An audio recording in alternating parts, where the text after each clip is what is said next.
지난 시간까지 우리는 노아가 홍수 심판을 피한 이유를 함께 살펴봤습니다. 하나님이 노아에 대해 홍수로 세상을 심판하셨습니다. 하나님의 심판은 사람과 가축, 기는 것과 공중의 새까지 이 땅에 존재하는 모든 생명을 향한 그러한 심판이었죠. 그런데 그렇게 하나님의 심판으로 모두 죽임을 당하는 그 자리에서 건짐을 받는 무리가 있습니다. 바로 노아와 노아의 가족입니다. 여러분, 왜 노아와 노아의 가족만 건짐을 받는 것입니까? 사실 노아를 비롯한 그의 가족들도 세상 사람들과 동일한 삶을 살지 않았습니까? 그러니까 그들 역시 하나님의 원수로 지냈고 하나님의 심판을 받아야 할 처지였습니다. 그러나 다른 이들과 달리 노아와 그의 가족들만 홍수 심판을 피했습니다. 이는 그들의 특별함 때문이 아니라 하나님의 일방적인 은혜 때문이었습니다. 하나님은 태초부터 구원하기로 작정한 자기 백성을 반드시 구원해 내시는 분이십니다. 이는 하나님이 자기 백성을 의롭게 보시며 또 그렇게 만드실 것이다 라고 하는 말이 되겠죠. 여러분, 노아가 딱 그렇습니다. 노아는 하나님의 택한 백성입니다.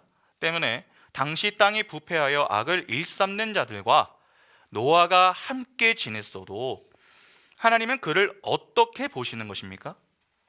구원받아야 할 선한 자로 보시는 것이죠.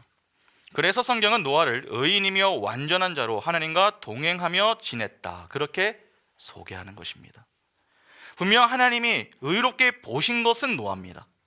그러면 노아만 홍수 심판에서 건짐을 받아야 하는 것 아닙니까? 그러나 성경을 보면은 방주에 탄 자들을 8명이라고 기록하고 있습니다. 노아와 노아의 아내, 노아의 아들들, 그리고 노아의 아들들의 며느리들까지 다 포함이 된 것이죠. 이는 노아의 가족들이 선하게 살았기 때문이 아닙니다. 그 가족들은 노아를 통해서 건짐을 받은 것입니다. 그러니까 의인 노아를 통해 나머지 가족들이 건짐을 받는 그러한 그림이죠. 이는 교회가 어떻게 구원을 받는가를 힌트하는 이 아주 중요한 내용이 됩니다. 여러분, 교회와 성도가 어떻게 구원을 받습니까? 참 의인이신 예수 그리스도로 인해 구원을 받습니다. 그 품에 속하여 예수와 연합된 자들이 건짐을 받는 것입니다. 이를 요한복음에서는 이렇게 이야기하죠. 요한복음 3장 16절부터 보시면 우리가 잘 아는 말씀입니다. 하나님이 세상을 이처럼 사랑하사 독생자를 주셨으니 이는 그를 믿는 자마다 멸망하지 않고 영생을 얻게 하려 하심이라. 하나님이 그 아들을 세상에 보내신 것은 세상을 심판하려 하심이 아니요 그로 말미암아 세상의 구원을 받게 하려 하심이라. 그를 믿는 자는 심판을 받지 아니하는 것이요 믿지 아니하는 자는 하나님의 독생자의 이름을 믿지 아니하므로 벌써 심판을 받은 것이니라. 여기 보면은 하나님이 참 의인이신 예수를 보내신 이유를 뭐라고 합니까? 세상을 심판하기 위해서가 아니라 구원을 받게 하기 위해서다, 그렇게 말씀합니다. 그러니까 하나님은 세상을 사랑하여 독생자를 보내어 주신 것이고 그 독생자를 믿는 믿음으로 멸망하지 않고 구원을 받아 영생을 얻게 되는 것입니다. 그런데 중요한 게 있습니다.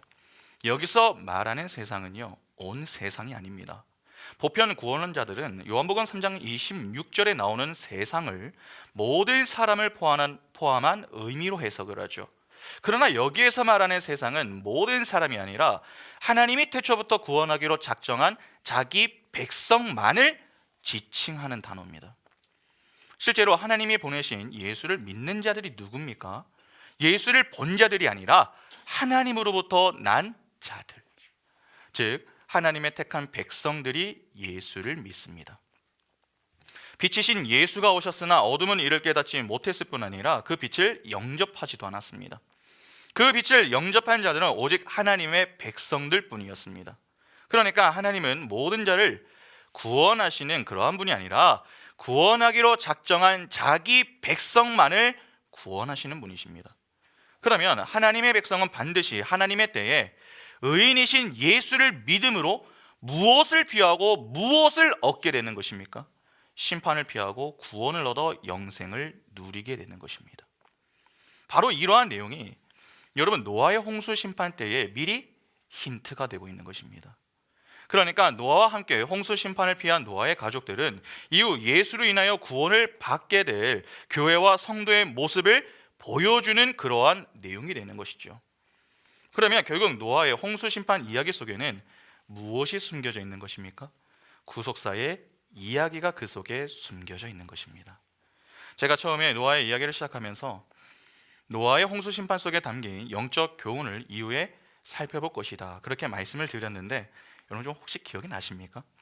지금까지 노아 홍수가 임하게 된 이유와 그 심판 중에서도 노아와 그의 가족이 건짐을 받게 된 이유를 확인했습니다. 그리고 드디어 방주를 짓는 그러한 이야기가 등장을 하는데, 오늘은 큰 그림에서 노아의 홍수 심판이 담고 있는 영적 교훈, 즉 이 구속사적인 의미를 좀 살펴보도록 하겠습니다. 내용이 조금 어려울 수 있습니다. 그러나 여러분 잘 집중하시면 쉽게 이해하실 수 있습니다. 자, 그러면 시작하겠습니다. 먼저 본문 한번 보겠습니다. 13절부터 보시면, 하나님이 노아에게 이르시되 모든 혈육 있는 자의 포악함이 땅에 가득함으로 그 끝날이 내 앞에 이르렀으니 내가 그들을 땅과 함께 멸하리라. 너는 고페로 나무로 너를 위하여 방주를 만들되 그 안에 칸들을 막고 역청을 그 안팎에 칠하라. 내가 만들 방주는 이러하니 그 길이는 300규빗, 너비는 50규빗, 높이는 30규빗이라. 거기에 창을 내되 위에서부터 한 규빗에 내고 그 문은 옆으로 내고 상중하 3층으로 할지니라. 내가 홍수를 땅에 일으켜 무릇 생명의 기운이 있는 모든 육체를 천하에서 멸절하리니 땅에 있는 것들이 다 죽으리라. 자, 일단 머릿속으로 여러분 그림을 한번 그려보시기 바랍니다. 텅 빈 무대가 있습니다. 텅 비었습니다. 그 무대에 인물들을 한번 넣어보겠습니다. 일단 들어가야 할 인물들이 누가 있습니까? 하나님의 은혜로 택함을 입은 노아가 있습니다. 그리고 그의 가족들이 있습니다. 또한 그들과 함께 방주에 타게 될 짐승들이 있겠죠. 등장 인물을 넣었으니 이제 등장 배경이 필요하지 않겠습니까? 여러분, 홍수 사건의 배경은 어떻습니까? 홍수로 온 세상을 덮은 바다와 커다란 방주가 있습니다. 그게 끝입니다. 그냥 보면 별로 대단한 것은 없어 보입니다. 그러나 이 간단한 배경과 등장인물 속에 아주 중요한 복음의 메시지가 들어가 있습니다. 지금 머릿속으로 그려놓은 이 내용들을 잘 기억하시고 따라오시기 바랍니다. 우리 눈에 가장 크게 보이는 것은 단연 세상을 덮은 홍수입니다. 여러분, 홍수가 무엇을 상징하는 걸까요? 여러분, 성경에서 물이나 바다는 무엇을 상징합니까? 죄, 죽음, 저주, 심판을 상징합니다.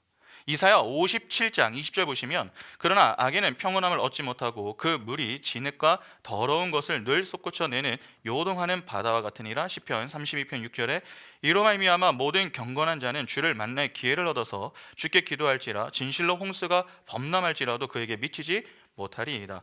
미가 7장 19절에 다시 우리를 불쌍히 여기셔서 우리의 죄악을 발로 밟으시고 우리의 모든 죄를 깊은 바다에 던지시리이다. 이렇게 성경에서 물과 바다 그리고 홍수는요, 죄악된 세상에 부어지는 하나님의 심판과 저주를 상징합니다.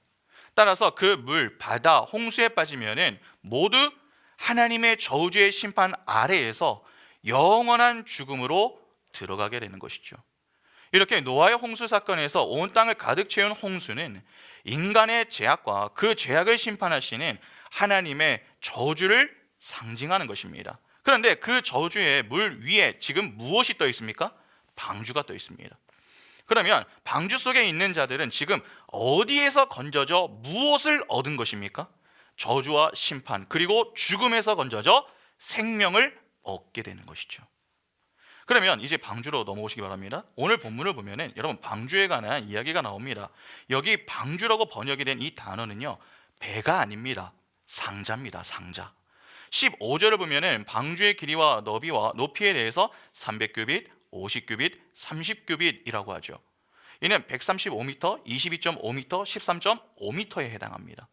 그러니까 하나님은 노아에게 매우 큰 이 직각 사각형에 해당하는 큰 상자를 만들라고 지시를 하신 것입니다.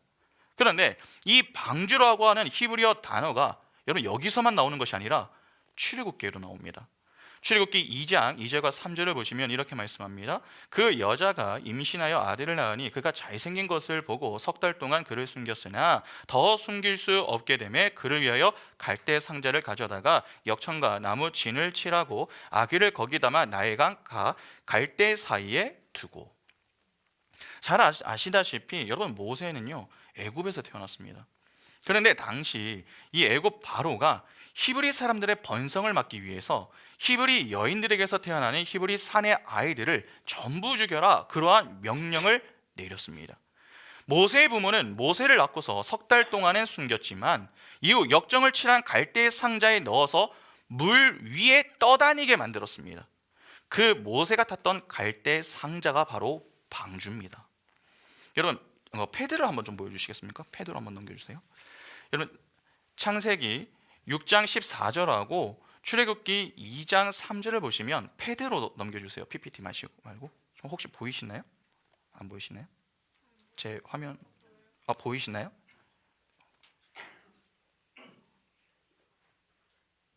창세기 6장 14절하고 출애굽기 2장 3절을 보시면은 제가 표시를 해왔는데, 지금 제가 파란 색깔로 표시한 단어가 보이세요? 이거 지금 히브리어 단어인데 지금 테바, 그 다음에 지금 테바트라고 되어 있는데 사실 이게 지금 전부 테베라고 하는 단어에서 나온 겁니다. 테베. 그리고 여러분, 모세 갈대 상자에 역청을 칠했다라고 하는 내용이 나오죠. 지금 여기 보시면은 출애굽기 2장 3절 보시면 갈대 상자에 가져다가 역청과 나무 진을 칠했다라고 하는 내용이 나오는데, 지금 오늘 본문 14절도 보시면은 너는 고페로 나무로 너를 위하여 방주를 만들되 그 안에 칸들을 막고 무엇을 그 안팎에 칠합니까? 역청을 칠하라 하는 내용이 나옵니다. 그러니까 여러분, 모세는 노아처럼 방주를 타고 죽음의 물에서 건져진 인물입니다. 모세는 노아와 그의 식구들처럼 히브리 산의 아이들과 다 함께 저주의 물에 빠져 죽어야 할 자들이었습니다. 바로가 여러분, 당시 바로가 히브리 사람들이 남자 아이를 낳으면 죽여서 어떻게 하라고 했습니까? 출애굽기 1장 15절부터 22절 보시면은 애굽 왕이 히브리 산파 시브라라 하는 사람과 부하라 하는 사람에게 말하여 이르되 너희는 히브리 여인을 위하여 해산을 도울 때에 그 자리를 살펴서 아들이거든 그를 죽이고 딸이거든 살려두라. 그러나 산파들이 하나님을 두려워하여 애굽 왕의 명령을 어기고 남자 아기들을 살린지라. 애굽 왕이 산파를 불러 그들에게 이르되 너희가 어찌하여 이같이 남자 아기들을 살렸느냐. 산파가 바로에게 대답하되 히브리 여인은 애굽 여인과 같이 아니하고 건장하여 산파가 그들에게 이르기 전에 해산하였더이다 하매 하나님이 그 산파들에게 은혜를 베푸시니 그 백성은 번성하고 매우 강해지니라. 그 산파들은 하나님을 경외하였으므로 하나님이 그들의 집안을 흥왕하게 하신지라. 그러므로 바로가 그의 모든 백성에게 명령하여 이르되 아들이 태어나거든 너희는 그를 나일강에 던지고 딸이거든 살려두라 하였더라. 여러분, 처음에는 바로가 그냥 죽여라 그렇게만 말을 했다가 이후에는 그 말이 어떻게 변합니까? 죽여서 나일강에 던져라 그렇게 말을 합니다. 여러분, 나일강은요 이집트 문명을 탄생시켰습니다. 정기적으로 범람하는 물 때문에 사람들은 농사를 짓기가 매우 좋았죠. 농사로 인한 수확은 곧 사람들의 식량이 되기 때문에 나일강은 사람들에게 생명을 공급해주는 강이나 다름이 없었습니다.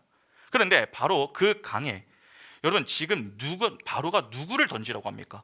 유대 남자아이를 던져서 죽이라고 합니다. 그러면 그 강은 이제 어떤 강이 되는 겁니까? 죽음의 강이 되는 것이죠.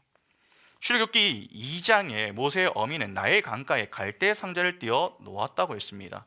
그러니까 죽음의 강에 모세 혼자 살아 남은 형국이 되는 것이죠. 본래라면 모세도 그들과 함께 저주의 물에 빠져 죽어야 했습니다. 애굽에서 모두 죽어야 하는 히브리 사내들의 운명은 바로 죄로 말미암아 죽어야 하는 죄인들의 운명을 상징적으로 보여주었던 것입니다. 그 속에서 모세라는 아이가 방주에 의해서 살아나게 되는 것입니다. 이렇게 노아의 방주와 모세의 갈대 상자는 여러분 정확하게 하나의 이야기를 보여주는 것입니다.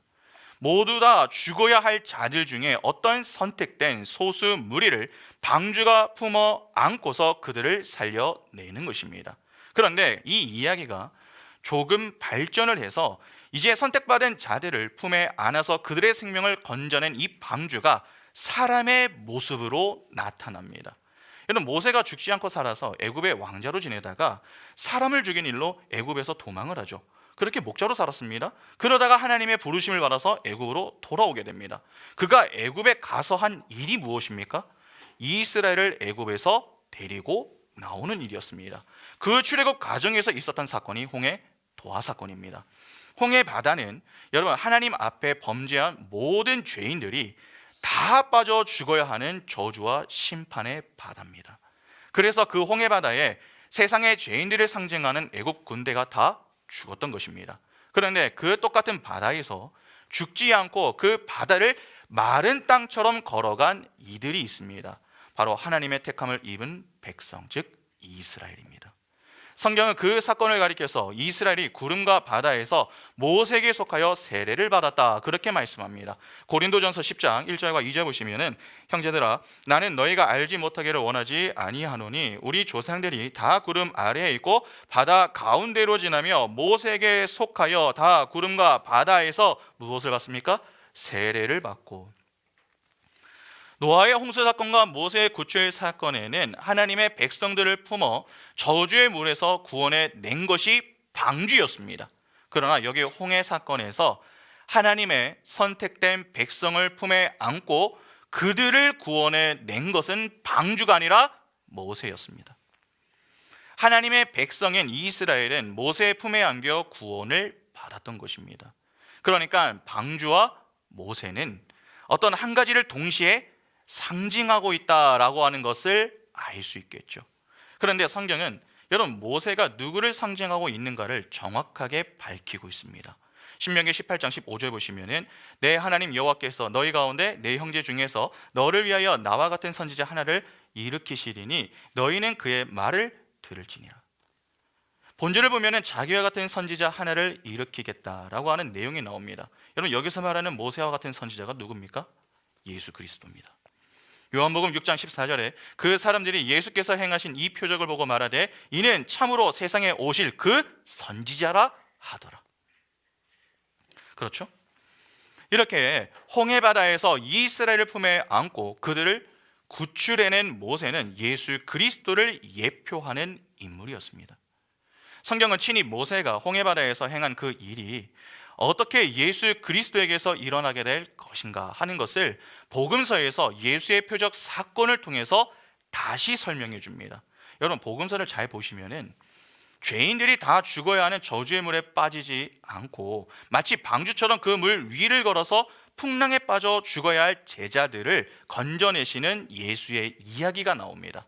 마가복음 6장 45절부터 보시면은, 예수께서 즉시 제자들을 재촉하사 자기가 무리를 보내는 동안에 배 타고 앞서 건너편 벳사다로 가게 하시고 무리를 작별하신 후에 기도하러 산으로 가시니라. 저물매 배는 바다 가운데 있고 예수께서는 홀로 못에 계시다가 바람이 거스름으로 제자들이 힘겹게 노젓는 것을 보시고 밤 사경쯤에 바다 위로 걸어서 그들에게 오사 지나가려고 하심에 제자들이 그가 바다 위로 걸어 오심을 보고 유령인가 하여 소리 지르니 그들이 다 예수를 보고 놀람이라. 이에 예수께서 곧 그들에게 말씀하여 이르시되 안심하라, 내니 두려워하지 말라 하시고 배에 올라 그들에게 가시니 바람이 그치는지라. 제자들이 마음에 심히 놀라니 이는 그들이 그 떡 떼시던 일을 깨닫지 못하고 도리어 그 마음이 둔하여 졌음이로라.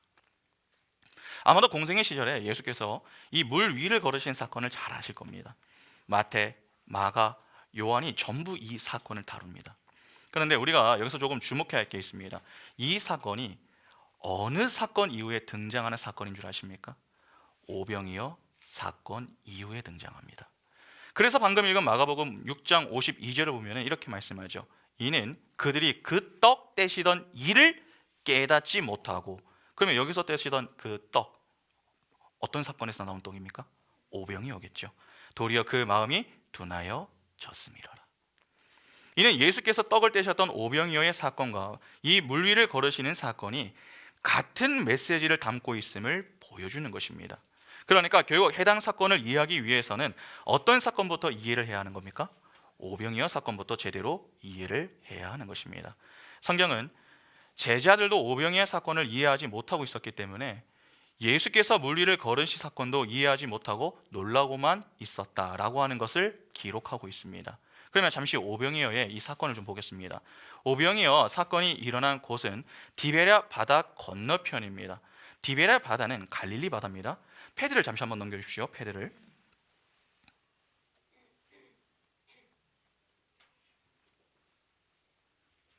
지도가 보이시나요? 여러분, 팔레스타인 지도를 보시면은 팔레스타인 지방은요 요단강으로 동서가 갈립니다. 지금 여기 보시면은 요단강이 있죠. 이렇게 요단강을 중심으로 해서 동서남북이 갈립니다. 자, 동편을 광야라고 부르고 요단강 서편을 가나안이라고 부릅니다. 그리고 요단강 북쪽에는 갈릴리 바다가 있습니다. 지금 여기 갈릴리 호수가 있죠. 여기가 갈릴리 바다가 됩니다. 그리고 남쪽에는 사해가 있습니다. 그렇죠? 여러분, 그리고 사해 남서쪽에는 예루살렘이 있습니다. 여기서 보시면은 조금 더 올라갈까요? 이렇게 예루살렘이 있습니다. 그런데 여러분, 오병이어 사건이 일어난 곳을 성경이 디베랴 바다 건너편이라고 했습니다. 자, 여기 디베랴가 나오는데 디베랴 바다 건너편이라고만 기록을 하고 있거든요. 그러면 여기는 동쪽입니까? 서쪽입니까?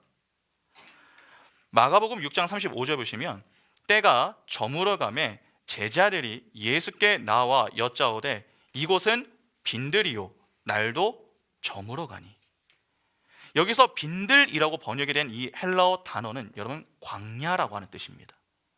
그러니까 오병이어의 기적이 일어났던 곳, 그곳은 광야가 되는 것입니다. 여러분, 그러면 여기는 디베랴 바다 동쪽이 되는 것이죠. 먹을 것이 전혀 없는 광야에서 그곳에 있는 모든 자들이 먹고 남을 만큼의 음식이 하늘에서부터 내려왔습니다. 이 뭐가 좀 생각나지 않으십니까? 광야에서 먹을 것 없이 지내던 그 이스라엘 백성들에게 내려진 만나 사건입니다. 출애굽기 16장 11절부터 보시면 여호와께서 모세에게 말씀하여 이르시되 내가 이스라엘 자손의 원망함을 들었노라. 그들에게 말하여 이르기를 너희가 해질 때에는 고기를 먹고 아침에는 떡으로 배부르리니 내가 여호와 너희의 하나님인 줄 알리라 하라 하시니라. 저녁에는 메추라기가 와서 전에 덮이고 진에 덮이고 아침에는 이슬이 진 주위에 있더니 그 이슬이 마른 후에 광야 지면에 작고 둥글며 서리같이 가는 것이 있는지라. 이스라엘 자손이 보고 그것이 무엇인지 알지 못하여 서로 이르되 이것이 무엇이냐 하니 모세가 그들에게 이르되 이는 여호와께서 너희에게 주어 먹게 하신 양식이라. 지금 복음서는 오병이어의 사건을 바로 이 출애굽기의 광야 만나 사건과 연결을 시키기 위해서 굳이 광야라고 하는 이 무대 장치를 마련해 놓은 것입니다. 출애굽기에서는 그대로 두면 모두 굶어 죽을 수밖에 없는 그 광야에서 하나님의 은혜로 생명의 만나가 하늘로부터 떨어졌습니다. 그래서 이스라엘 백성들이 살 수 있게 된 것이죠. 마찬가지로 복음서에는 음식을 마련할 수 없는 광야, 빈들에서 예수의 은혜로 굶주리던 이 사람들이 모두 배부르게 먹었습니다. 두 사건은 죄로 말미암아 죽어야 할 죄인들에게 예수라는 생명의 떡이 주어져 그 떡을 먹은 자들이 살아내게 될 십자가를 상징하는 그러한 이야기를 보여주었던 것입니다. 요한복음 6장 33절부터 35절 보시면 하나님의 떡은 하늘에서 내려 세상에 생명을 주는 것이니라. 그들이 이르되 주여 이 떡을 항상 우리에게 주소서. 예수께서 이르시되 나는 생명의 떡이니 내게 오는 자는 결코 줄이지 아니할 터요 나를 믿는 자는 영원히 목마르지 아니하리라. 그리고 요한복음 6장 51절도 보겠습니다. 나는 하늘에서 내려온 살아있는 떡이니 사람이 이 떡을 먹으면 영생하리라. 내가 줄 떡은 곧 세상의 생명을 위한 내 살이니라 하시니라. 주님이 분명하게 말씀하지 않습니까? 하늘에서 내린 떡인 만나와 이 방금 만들어서 빈들에서 맛본 오병이어의 떡은 예수 자신을 가리키는 것이었습니다. 이렇게 두 사건은 단지 꿀과자 만나와 오병이어로 부풀려진 물고기와 이 땅의 떡에 관한 이야기가 아닙니다. 그런데 사람들은 그 표적을 보면서 오직 이 땅의 떡에만 관심을 두었습니다. 세상 것으로 나를 좀 행복하게 해주십시오. 그렇게 외치며 주님을 따라다녔습니다. 그래서 주님이 오병이어의 기적을 보고 자신을 따르는 그 무리를 향해서 책망을 하시죠. 요한복음 6장 26절에 예수께서 대답하여 이르시되 내가 진실로 진실로 너희에게 이르노니 너희가 나를 찾는 것은 표적을 본 까닭이 아니요 떡을 먹고 배부른 까닭이로다. 이 말은 오병이어의 기적이 담고 있는 메시지를 전혀 알지 못하고 그저 먹고 배부른 떡만을 위해서 주님을 따르는 자들은 진정으로 주님을 믿는 자가 아니다라고 하는 뜻입니다.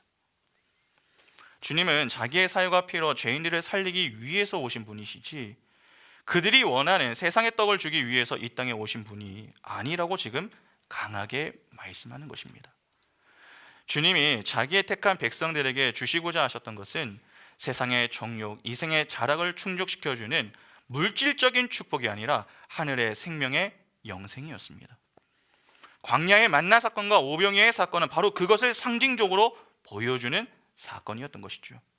주님께서 그 사실을 명확하게 밝히시자 사람들이 여러분 어떻게 합니까? 그 많고 많았던 무리, 예수를 따르던 그 수많은 제자들이 다 떠났습니다. 이렇게 죄인들은 예수로 말미암은 영생에는 전혀 관심이 없습니다. 오직 이 땅의 떡에만 관심이 있습니다. 요한복음 6장 66절에 그때부터 그의 제자 중에서 많은 사람이 떠나가고 다시 그와 함께 다니지 아니하더라. 이러한 모습이 오늘날에도 여전하죠. 오늘날에도 여러분 교회에서 예수는 우리의 욕망을 채워주시는 분이 아닙니다 그렇게 설교를 하면은 많은 이들이 실망하며 자기 욕구를 채워주는 그러한 교회로 향하거나 아니면 세상으로 떠납니다. 왜 떠나는 것일까요? 그들의 관심은 처음부터 예수가 아니었기 때문에 그렇습니다. 그런 자들의 관심은 온통 이 땅의 것들입니다.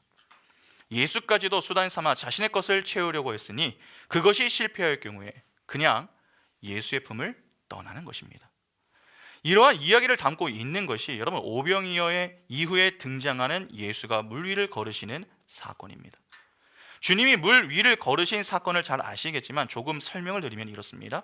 주님이 오병이어 사건으로 많은 이들이 자신을 따르고자 했을 때에 산으로 도망을 가셨습니다. 왜 주님은 주님을 따르겠다고 따라온 자들을 기쁨으로 품어주지 않으시고 피하신 걸까요? 그렇게 세상 것을 원해서 주님을 따르는 자들은 다 필요 없다는 것입니다. 그래서 주님이 그들과 함께 하신 것이 아니라 피하신 것입니다. 그러면서 제자들에게 디베랴 바다를 건너 가라 그렇게 말씀을 하시죠. 이는 주님의 명령이었습니다. 그리고는 산 위에서 그 제자들을 그냥 어떻게 하나 그렇게 지켜보십니다. 그러니까 주님은 지금 제자들에게 무언가를 가르치기 위해서 의도적으로 그런 상황을 만들어 놓으신 겁니다.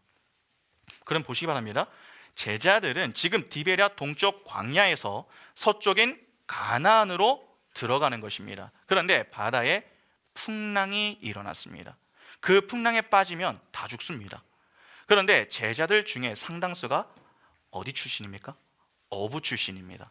그러니까 그들은 노련하게 그 상황에 대처를 하려고 하죠. 그들 스스로의 힘과 능력으로 노를 저으면서 이 문제를 좀 해결을 하려고 했던 것입니다. 그런데 문제가 해결이 되는 것이 아니라 문제가 더 심각해졌습니다. 풍랑이 더 거세진 것입니다. 그때 주님이 물 위를 걸어 나타나셔서 풍랑을 잔잔하게 하시고 제자들은 그 즉시 가나안 땅에 도착을 하게 됩니다. 이것이 주님께서 물 위를 걸으신 사건을 요약한 것입니다. 그냥 보면은 가장 이 위기의 순간에 자신의 제자들을 위해 나타나셔서 문제를 해결해 주시는 이 예수의 모습이 마치 영웅을 보는 것 같다 하는 그런 느낌이 좀 들지 않으십니까? 그러나 전혀 그러한 이야기가 아닙니다. 지금 제자들은 요단 동편 광야에서 요단 서편 가나안으로 향해 가고 있습니다. 이는 세상으로부터 가나안으로 향하는 하나님의 백성들의 새로운 출애굽을 그리고 있는 것입니다. 주님은 풍랑을 통과하여 가나안에 들어가는 제자들의 모습을 통해서 하나님의 생명력을 상실하고 홍수와 바다에 빠져 죽게 될 자들이 어떻게 생명력을 회복하고 가나안으로 입성하게 되는가 하는 것을 친절하게 물 위를 걸으시는 사건으로 부연 설명을 해 주시는 것입니다. 초반에 말씀을 드린 것처럼 물, 바다, 홍수는 인간의 죄악과 그 죄악을 향한 하나님의 심판과 저주를 상징합니다. 오병이의 사건에서는 그것이 백성의 굶주림으로 그려진 것이죠. 그런데 주님이 모두 빠져 죽어야 할 그 물 위를 걸어서 제자들에게 오셨습니다. 그리고는 그 물 위에서 자기 제자들을 구해내시죠. 주님이 물을 밟으시고 자기 백성들을 구해내시는 사건은 이미 구약에 여러 차례 예언이 되었던 내용입니다. 시편 18편 16절 보시면 그가 높은 곳에서 손을 펴사 나를 붙잡아 주시며 많은 물에서 나를 건져내셨도다. 시편 77편 16절부터 20절에 하나님이여 물들이 주를 보았나이다. 물들이 주를 보고 두려워하며 기품도 진동하였고 구름이 물을 쏟고 궁창의 소리를 내며 주의 화살도 날아갔나이다. 회오리 바람 중에 주의 우레소리가 있으며 번개가 세계를 비추며 땅이 흔들리고 움직였나이다. 주의 길이 바다에 있었고 주의 곧은 길이 큰 물에 있었으나 주의 발자취를 알 수 없었나이다. 주의 백성들을 양떼같이 모세와 아론의 손에서 인도하셨나이다. 욥기 9장 8절에 그가 홀로 하늘을 펴시며 바다 물결을 밟으시며. 이렇게 구약에 예언된 대로 모두가 빠져 죽어야 할 이 바다와 홍수, 즉 하나님의 저주와 심판을 주님이 밟고 올라서니까 풍랑이 잔잔해지고 제자들이 그들의 목적지인 가나안에 도착하게 된 것입니다. 요한복음 6장 18절부터 21절 보시면 큰 바람이 불어 파도가 일어나더라. 제자들이 노를여 10여리쯤 가다가 예수께서 바다 위로 걸어 배에 가까이 오심을 보고 두려워하거늘 이르시되 내니 두려워하지 말라 하신대 이에 기뻐서 배로 영접하니 배는 곧 그들이 가려던 땅에 이르렀더라. 제자들이 풍랑 속에서 제자들의 힘으로 그 풍랑을 벗어나기 위해서 애를 쓰는데 잘 되지 않았습니다. 그런데 주님이 그 물 위를 걸어오셨습니다. 제자들은 그런 주님을 영접하자 그 풍랑은 이내 잔잔해졌죠. 그렇게 그들이 탄 배가 가려도고 했었던 그 땅에 이르게 됩니다. 20절에 내니 두려워 말라라고 번역이 된 이 어구가 그 유명한 에고 에임입니다. 영어로 보면 I am who I am. 여러분 출애굽기에 나온 그 하나님의 이름입니다. 주님은 지금 죄인들을 구원하시는 하나님의 제자들에게 오셔서 물을 밟으시고 그 백성들을 구원해 내고 계신 것입니다. 그러면 이를 노아의 방주 이야기로 한번 그려보시기 바랍니다. 홍수로 다 죽어가는 세상에 노아의 8 식구가 주님을 상징하는 방주로 들어갔습니다. 요한복음의 표현대로 보면 영접을 한 것이죠. 그러자 그들이 안전하게 그들이 가려고 했었던 땅에 도착을 하여서 죽음을 모면하게 된 것입니다. 따라서 노아의 홍수 사건에 무대장치로 등장하는 이 방주는 누구를 상징하는 것입니까? 예수 그리스도를 상징하는 것입니다.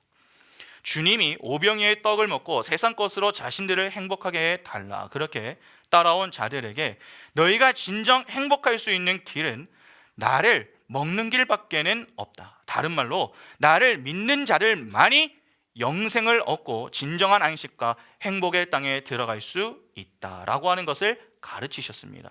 그것이 바로 우리 성도와 교회에게 하신 말씀입니다.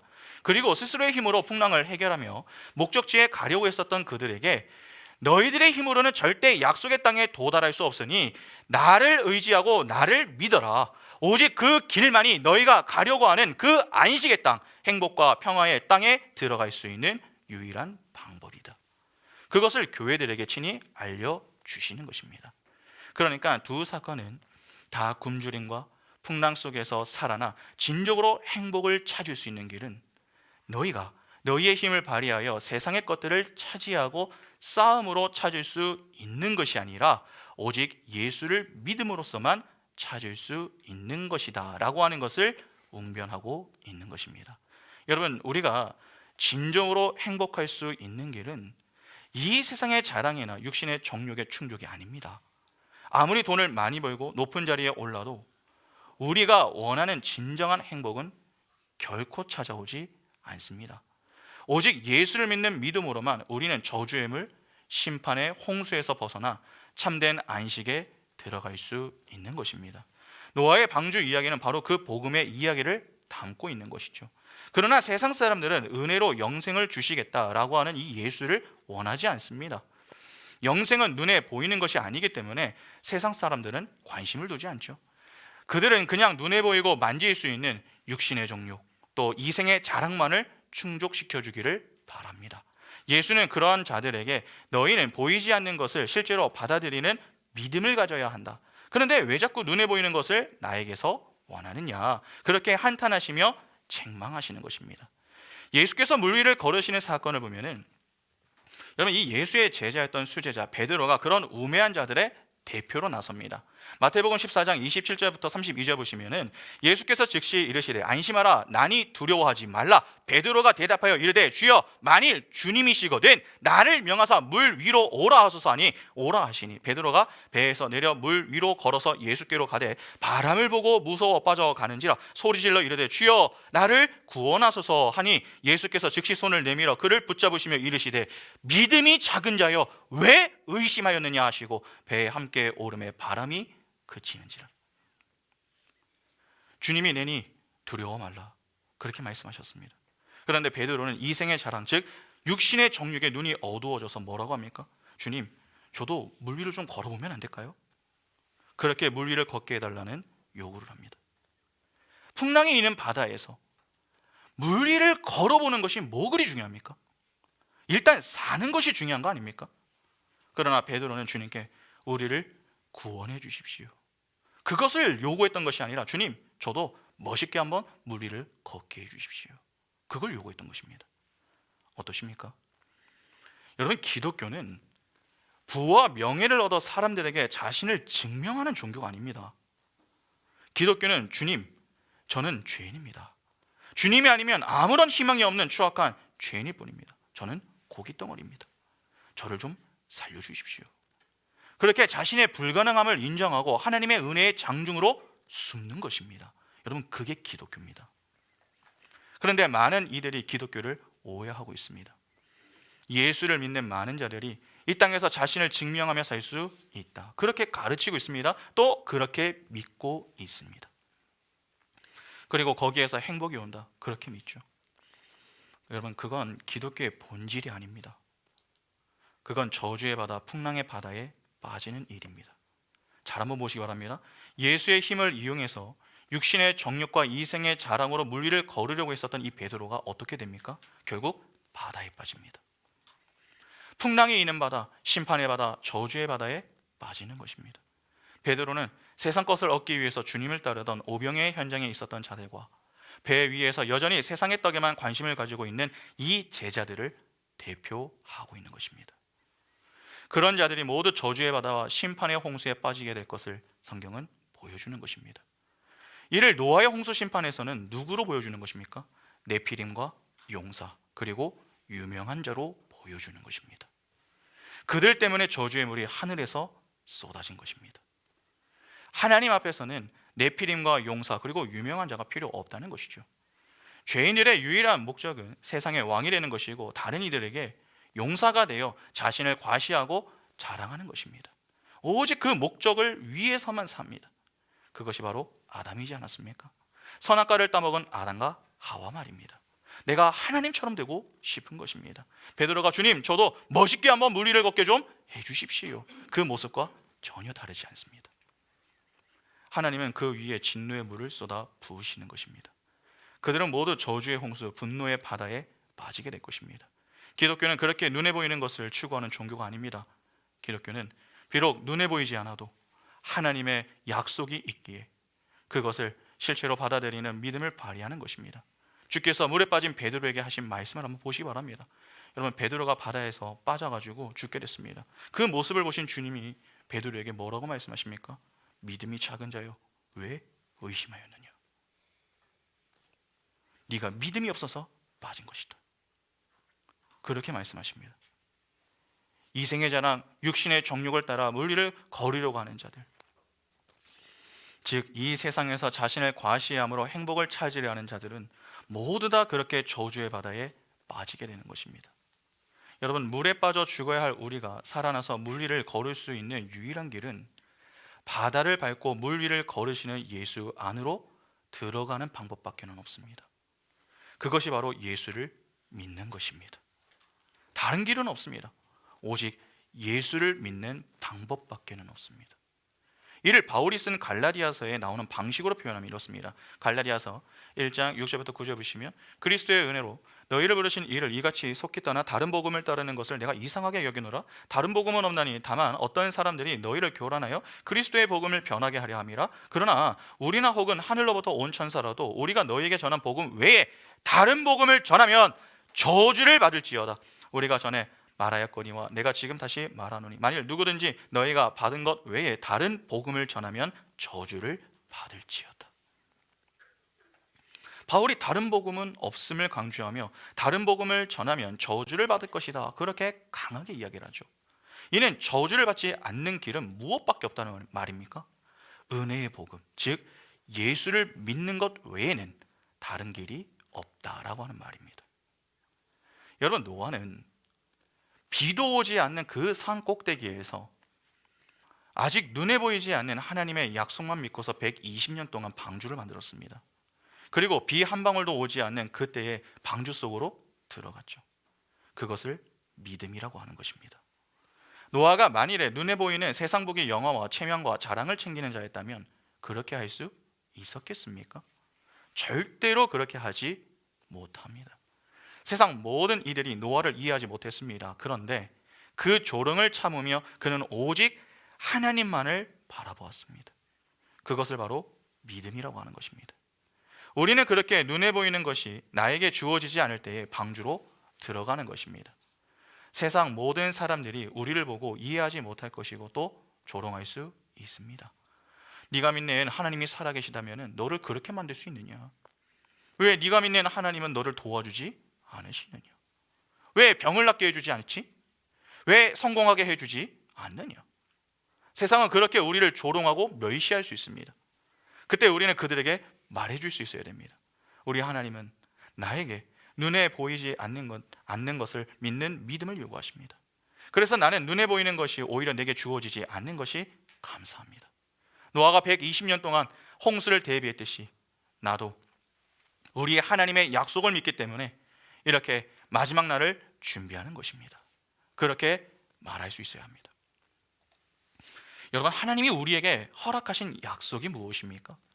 베드로후서 3장 10절부터 13절 보시면은 그러나 주의 날이 도둑같이 오리니 그 날에는 하늘이 큰 소리로 떠나가고 물질이 뜨거운 불에 풀어지고 땅과 그 중에 있는 모든 일이 드러나리로다.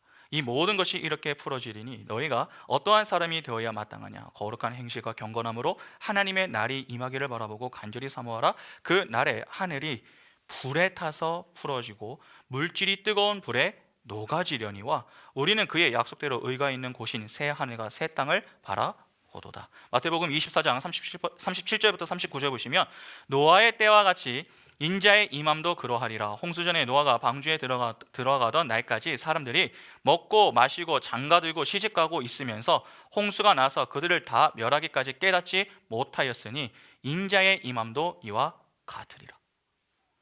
노아 때는 홍수로 여러분 심판을 하나님이 하셨습니다. 그러나 이제는 물이 아니라 무엇입니까? 불입니다. 하나님은 그 불바다에서 우리를 건져 주시겠다, 그렇게 약속을 하십니다. 그래서 우리는 노아처럼 세상의 조롱을 받으면서도 우리의 인생 동안 방주를 부지런히 지어야 하는 것입니다. 그렇다면 주님은 어떠한 방법으로 우리를 그 저주의 불바다 위로 끌어올려 방주처럼 물리를 걷게 하시는 것입니까?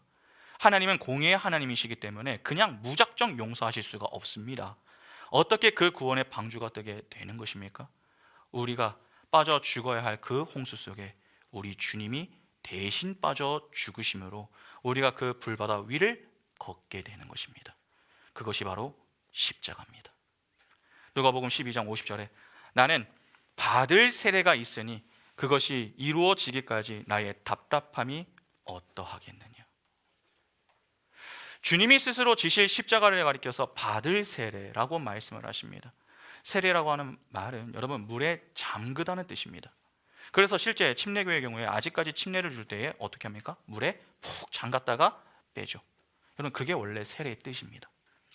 그러니까 주님은 십자가를 지심으로 우리가 빠져 죽어야 할 그 저주의 물 홍수 속으로 푹 빠져 버리시는 것입니다. 그리고 그분이 그 홍수 속에서 죽으셨습니다. 그것이 바로 저주의 물을 맞고 죽는 방주의 모습인 것입니다. 방주는 저주의 물에 맞아 죽고 대신 그 안에 들어있는 노아의 8 식구가 살아나는 것입니다. 이것이 예수의 십자가에서 어떻게 나타나는 것입니까? 예수께서 십자가의 세례를 받으심으로 우리가 물 위를 걸어서 가고자 했던 그 땅에 들어가게 되는 것입니다. 주님이 이러한 십자가를 가리키는 이 표적을 두고서 요나의 표적이라고 하셨던 적이 있죠. 여러분, 요나의 표적이 무엇입니까? 요나의 표적? 요나 1장 11절부터 17절 보시면 바다가 점점 흉흉한지라 무리가 그에게 이르되 우리가 너를 어떻게 하여야 바다가 우리를 위하여 잔잔하겠느냐 하니 그가 대답하되 나를 들어 바다에 던지라. 그리하면 바다가 너희를 위하여 잔잔하리라. 너희가 이 큰 폭풍을 맞는 것이 다 나 때문인 줄을 내가 아노라 하니라. 그러나 그 사람들이 힘써 노를 저어 배를 육지로 돌리고자 하다가 바다가 그들을 향하여 점점 더 흉흉함으로 능히 못한지라. 무리가 여호와께 부르짖어 이르되 여호와여 구하고자 구하오니 이 사람의 생명 때문에 우리를 멸망시키지 마옵소서. 무지한 피를 우리에게 돌리지 마옵소서. 주 여호와께서는 주의 뜻대로 행하심이니이다 하고 요나를 들어 바다에 던짐에 바다가 뛰노는 것이 곧 그친지라. 그 사람들이 여호와를 크게 두려워하여 여호와께 제물을 드리고 서원을 하였더라. 여호와께서 이미 큰 물고기를 예비하사 요나를 삼키게 하셨으므로 요나가 밤낮 3일 물고기 뱃속에 있느니라. 요나가 타고 가던 배가 폭풍을 만나서 그 배에 타고 있었던 자들이 모두 죽을 위기에 처했습니다. 그때 요나가 자신을 바닷속으로 던져라, 그렇게 이야기를 합니다. 선원들이 요나를 바닷속으로 던지자 바다가 잔잔해졌죠. 예수를 상징하는 요나가 물속에 빠지는 것입니다. 요나가 물속에 빠짐으로 선원들이 살아납니다. 그게 십자가입니다. 그것을 어떻게 알 수 있습니까? 물속에 빠져 다른 이들을 구해낸 요나가 물속에 들어가 물고기 뱃속에서 사흘 동안 죽어 있다가 살아나지 않습니까? 그것이 바로 예수 그리스도의 십자가입니다. 예수는 십자가를 지심으로 우리가 빠져 죽어야 할 홍수 속에 빠져 죽으신 것입니다. 그가 우리를 대신하여 그 저주의 홍수 속에 빠져 죽으심으로 우리는 물 위에 떠서 우리가 가고자 하는 새 하늘과 새 땅으로 갈 수 있게 된 것입니다.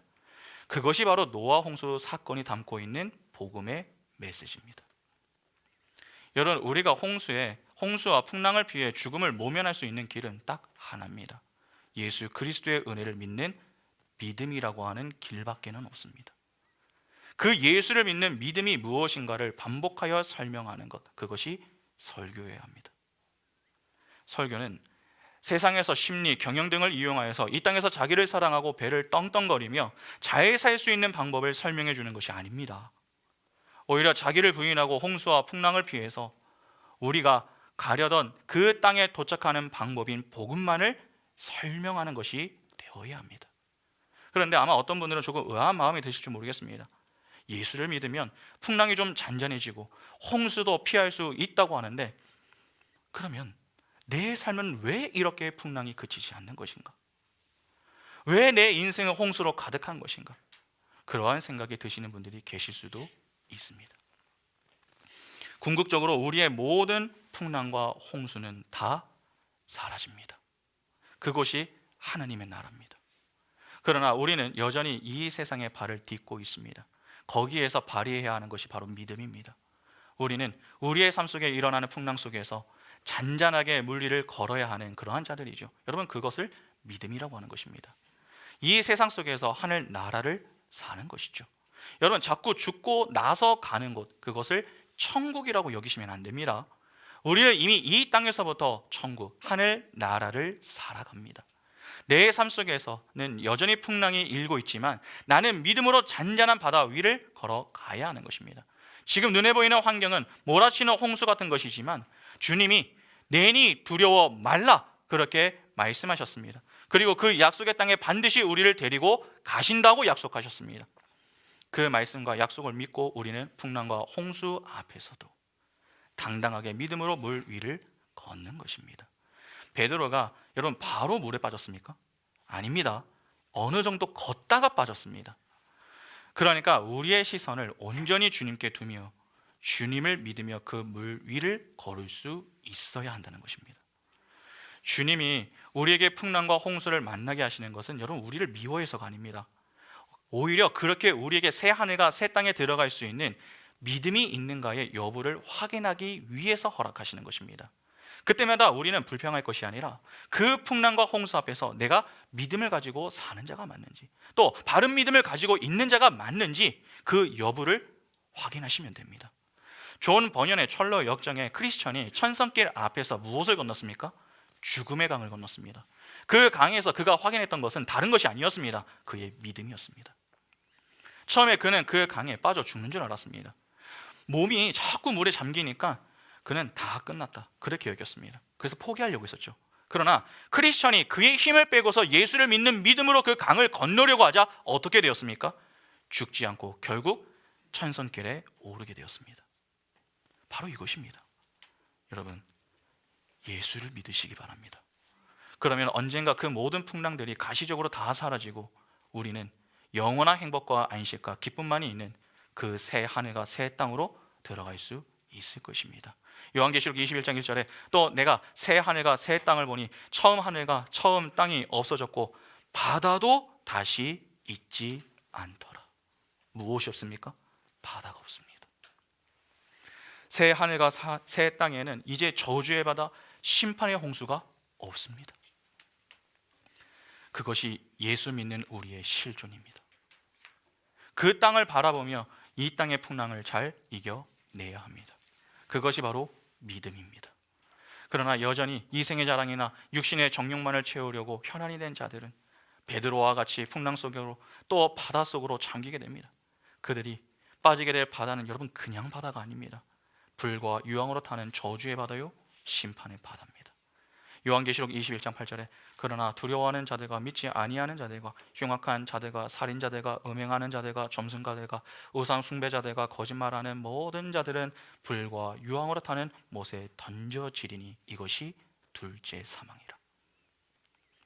우리의 삶의 때대로 도저히 빠져나갈 길이 없는 것처럼 그렇게 보이는 상황들이 여러분 주어질 때가 있습니다.